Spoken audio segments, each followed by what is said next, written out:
are aliens? I don't think there are any. At one time, I thought that there were, simply based upon documents that I'd seen while I was attached to the intelligence briefing team, the commander-in-chief of the Pacific Fleet. At that time, and even for many years afterwards, I did not believe that the government would use me in that way. I had devoted my whole life to government service. I had been in the Air Force, I was in the Navy, I was a river patrol boat captain in Vietnam. I had proved myself. I had combat ribbons with the V for Valor. Um, there was no doubt of my loyalty to my country. And maybe that's why it was so easy to use me, because I wouldn't doubt that what I saw was real. But over the years, I've done a lot of research. What I've discovered is there's no proof existing anywhere that extraterrestrials are real, or that have ever visited this planet, or that they exist anywhere in the universe. There is not one shred of evidence anywhere. There is lots of evidence, tons of it in fact, that there are a group of people collectively known as the Illuminati who want us to believe in some extraterrestrial threat from space so that they can cause a world government, bringing together of all the people to resist that external threat. And the first time that I saw any reference to that, I was reading some papers from the Carnegie Endowment Fund, and there was a record of a speech. Well, it was a dinner for Viscount Ishii of the Japanese delegation, the Japanese imperial delegation, in 1917. And John Dewey was one of the speakers. And the first sentence out of his mouth, as I was reading this, I almost fell out of my chair, because this was in 1917, and he said the best way to cause all the people of the world to come together in one world government and end war forever would be if we were attacked by some other species from some other planet. And boy, that just clicked with me, and I knew that that this is just another scam. This is the age of deception. There's no doubt about it. And then 8 times during Reagan's administration, he inserted almost the exact same phrase into 8 of his speeches. And it's a scam. That's what I can tell you. What they call UFOs, these craft that fly around the sky, are real, but they're not piloted by some little green guy from some other planet. They're owned and operated by the United States of America for one, the Soviet Union for another, probably Great Britain, Canada. I think the first really operable ones were probably manufactured in Western Canada, in the wilderness, in a place especially built to create those machines, like we created the Manhattan Project, and the same kind of secrecy surrounded it. So the technology is real. It's been kept secret, and it's been used to promote this concept that there's an alien threat to this earth. The cattle mutilations I've discovered in my research are nothing more than what's left after the government does its secret tests on the low-level radiation leakage from its atomic weapons assembly plants and atomic power plants. It's a low-level radiation monitoring project.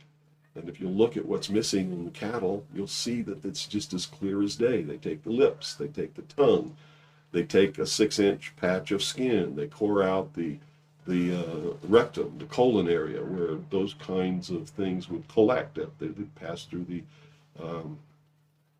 the digestive system. On female cows, they take the udder to check for low-level radiation in the milk. Is it being passed to the calves? And these are all grazing animals that graze on the grass where the radiation falls when it falls from the air. And it's just an incredible deception. And I'm just amazed that people have fallen for it in the manner that they have, in the absence of any proof whatsoever. I mean, they cite hearsay as proof. Well, what about all of the alien abductions? They're not abductions, they're the results of a tremendously successful and very sophisticated mind control operation, all of which has been in development. Well, they started working on those kinds of things since before World War II, but they have perfected them. On my website, I have a patent of a machine that can read your brainwaves, can recombine them in a computer and send them back to you and make you think things happened that never happened. I mean, you can't get a patent for something like that unless it really works. You have to prove it to the patent office. It works. A patent was issued. And this is just one of the things that snuck by them that hasn't, because when people invent things like this, they're sucked up by the government immediately, and then they're put behind the veil of national security and classified, and then nobody knows about them. But every once in a while, something sneaks by them. And when you do these searches in the patent office and the trademark office and in the copyright office, you come up with some real gems once in a while, and that was one. Also, the congressional investigations into the intelligence community has revealed the existence of these programs, and there's no secret about it. It's documented. Project Artichoke, Project MK Ultra, MK Naomi. I could go on and on and on all day long. And if you had the time in your movie, we could lay out all the documentation, which is official government documentation, and prove beyond any shadow of a doubt that it's true. But that's what it is. It's not extraterrestrials coming down. The human body cannot pass through walls or roofs, or through windows that are closed. This is all the product of the imagination and people's willingness to believe something because they want it to be true. I don't know why they would want it to be true. You see, because if it were true, these are not friendly aliens. They're doing some terrible things to people. If I were to kidnap somebody, pass them up through the roof, and take them somewhere, and perform operations on them, and take samples of semen and ova from their reproductive organs, and plant thoughts in their mind, and all this kind of stuff, and then bring them back, guess where I'd be right now? Be in prison. That's kidnapping. It's criminal. It's a terrible thing. So there's a morbid sense about all this too, is that people want to be hurt for some reason. I don't understand that. That certainly is something that somebody needs to look at. Why do people feel that this needs to be real? What in them says, I want to be abducted and abused and kidnapped and raped and all of this stuff against my will? Because they seem to take some kind of satisfaction that this is happening.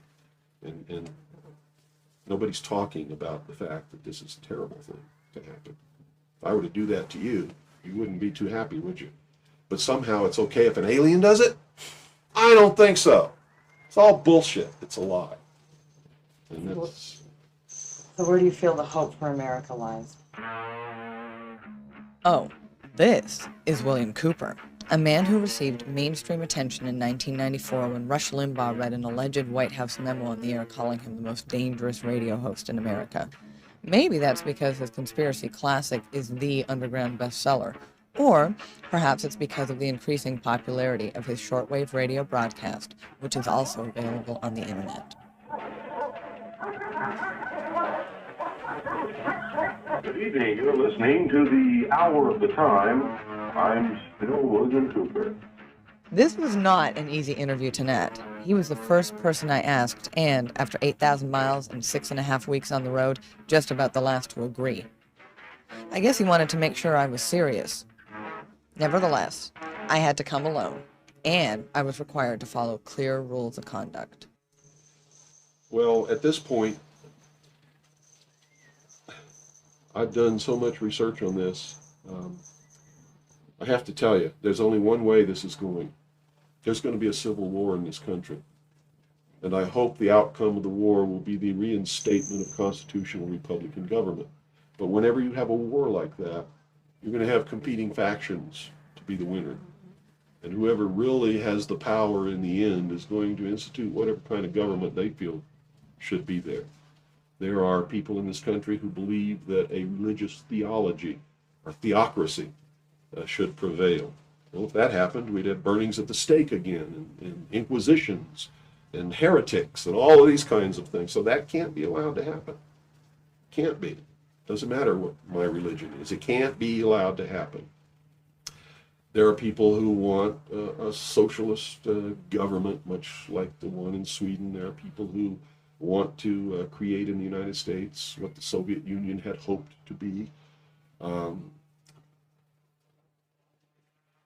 There are real Nazis, all of them socialists. Hitler was a socialist. So I see the future as being tremendously dangerous for all of us.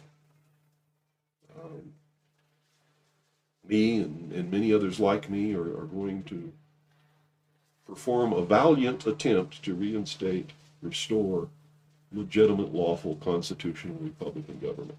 Whether or not we're going to be successful, I can't tell you. But I will tell you that once this war starts, it's going to be terrible, it's going to be bloody, and it'll last for 10 or 15 years. That's the nature of this kind of conflict. If you look around at all these mountains around here, there's enough guns, ammunition, supplies, clothing, and food buried in these mountains to support an army for 15 years. And I don't think the American people realize that they're on the brink of a civil war. You see, there are many of us who took an oath when we went in the armed forces, and we meant it. We volunteered. We weren't drafted. We care about this country. And the oath was to protect and defend the Constitution against all enemies, foreign and domestic. And we will fulfill that oath, even if it means we die in the process of doing it. It's that simple. Let me tell you this, all of you, all across the nation and around the world, patriots are everywhere. By patriots, I mean men and women who serve freedom. We're ready and willing to die for freedom should they ever be called upon to have to do that. So what do you see happening in the next 4 to 6 months? Well, I don't have a crystal ball. All I know is that the year 2000 is crucial to the plans of those who want world government, because they whipped up sort of a millennium fever, and they've coupled that with Y2K and a whole bunch of other things. Real religious people who think that this is the end of the world and Jesus is coming or somebody's coming imminently. And so there's this fever that's whipped up. I mean, everybody seems to be on the edge of some kind of hysteria, but it's all in their mind. If you look around, you see the world hasn't changed. It's not coming to an end. This hasn't been brought about by the hand of God. It's been brought about by the deceptions of man. And the quicker people realize that and try and find out who is causing these things to whip up this hysteria, the better off they're going to be.